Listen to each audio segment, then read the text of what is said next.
Hey guys, welcome back for another video. We are at that time of year where homeschool parents are really starting to think about their curriculum choices for their upcoming school year. And you know what?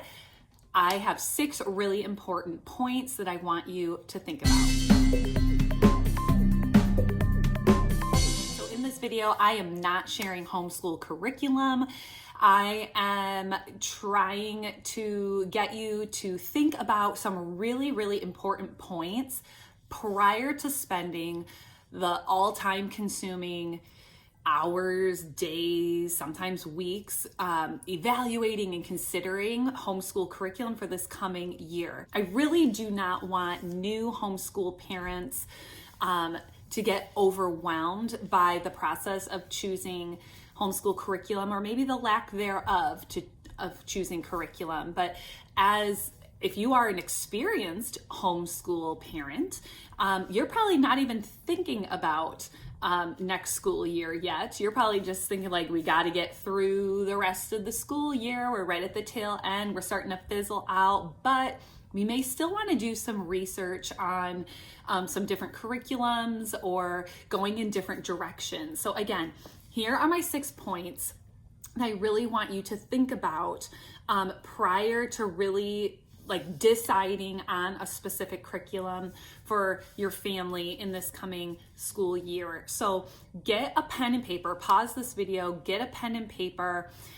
You're definitely going to need to kind of journal this out, or just write down the questions and then journal later to really decide what direction you want to go with your family and the future curriculum.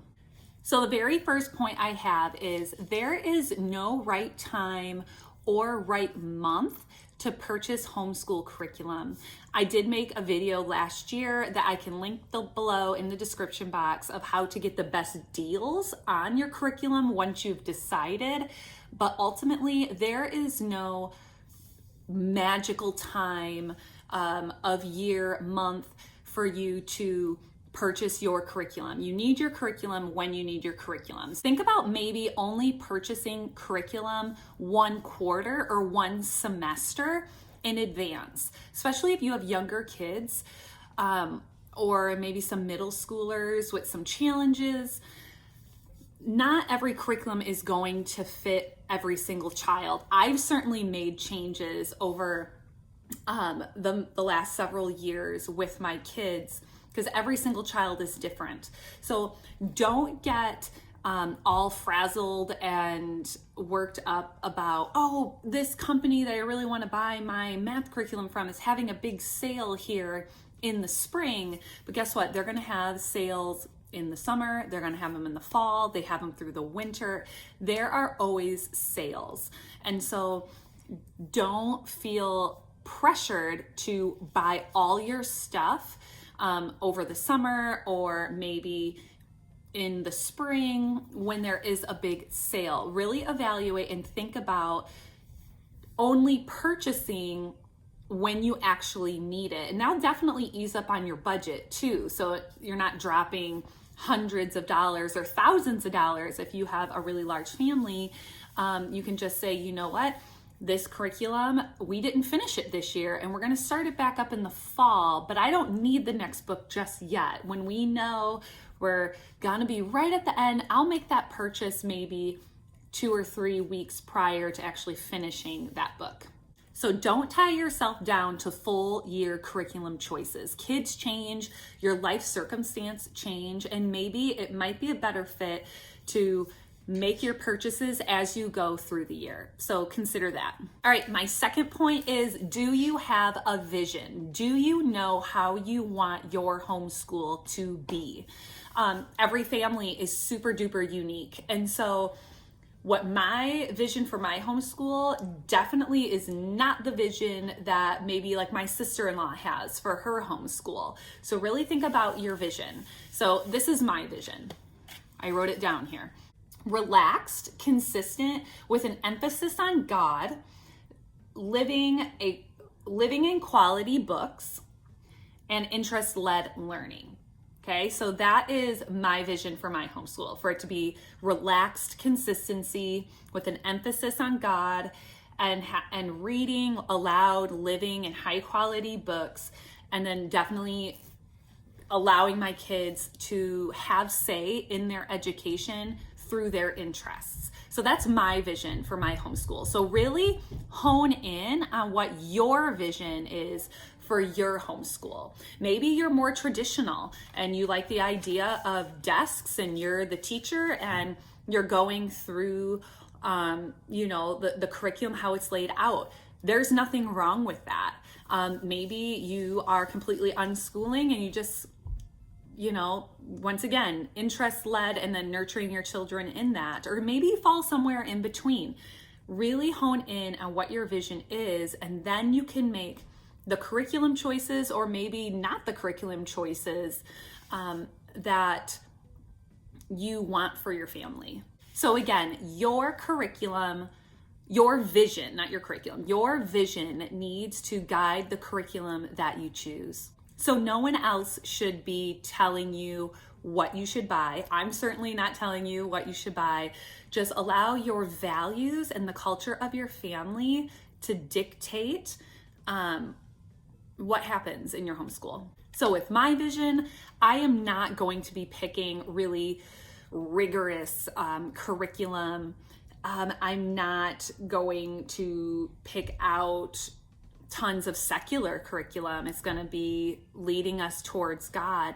I'm going to be looking for resources outside of curriculum. I want to look into museums and other outside classes to guide me in areas of interest for my kids, and also in areas where I'm weak and I want to delegate out. So really hone in to what your vision is, and then it's just going to help you so much. All right, my third point is what is going to happen this coming school year.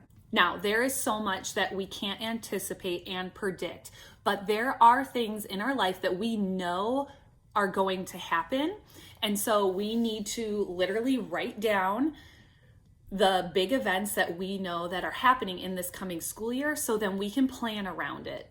So I have an example. I have several examples written down here. So the first one is I'm pregnant and there's going to be a new baby in the family here this school year. So I have, what curriculum do I need that won't overextend me?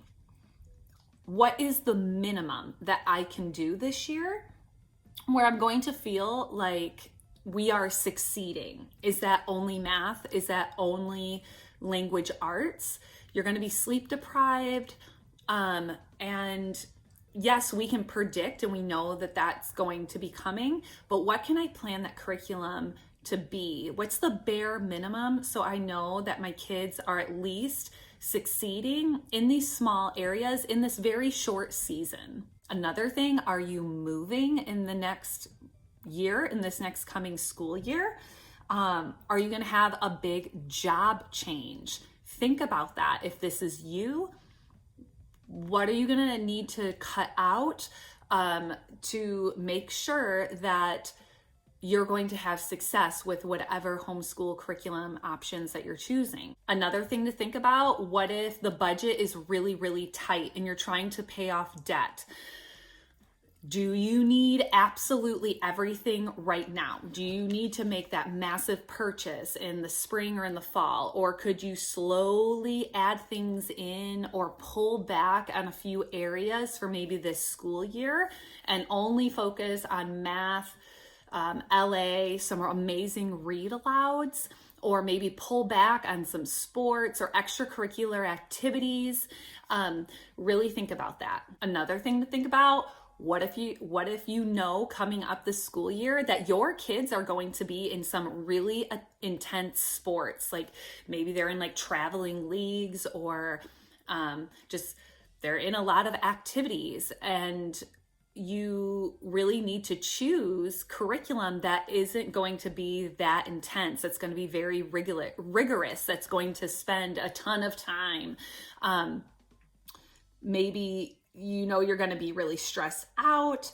and you just want a really gentle curriculum so your kids can focus more on their sports. So I really want you to think about all of the things that you know are coming. Do you know a baby's coming? Do you know that you're trying to pay off debt? Do you know that your kids are in really intense sports? Do you know you're moving? Do you know if there's a big job change?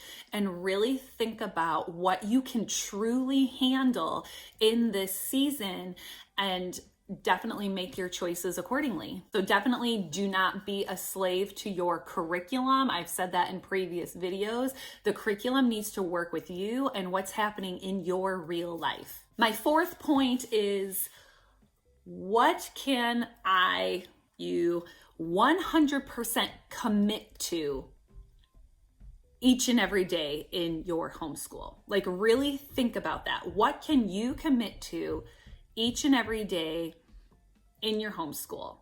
So I wrote down read alouds. I can commit every day to reading aloud, whether it's 10 minutes or an hour. Audiobooks, a lot of that read aloud time can happen in the car, and definitely does with us. Board games, game schooling, can you always make time for that? Co-ops and online classes. The sky's the limit here.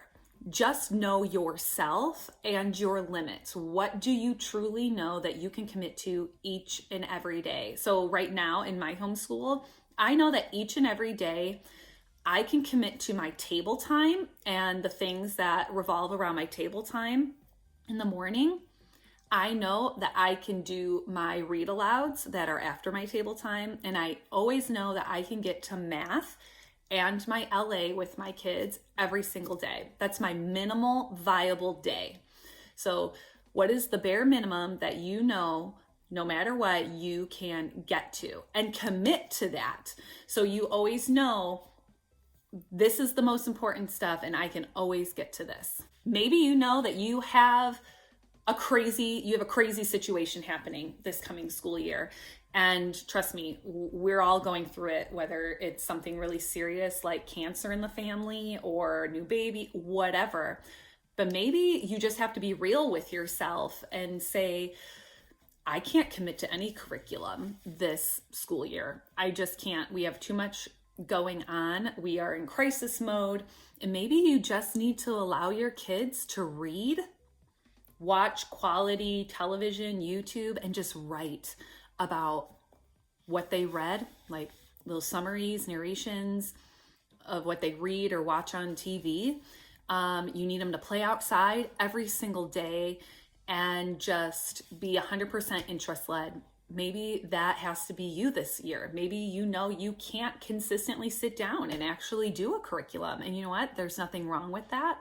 I want to encourage you in that. And, but again, try to prepare and be ready for it.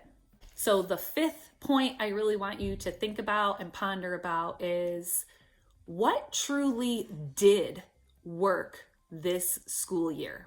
And also, what is truly sustainable for next school year? What do I want to keep?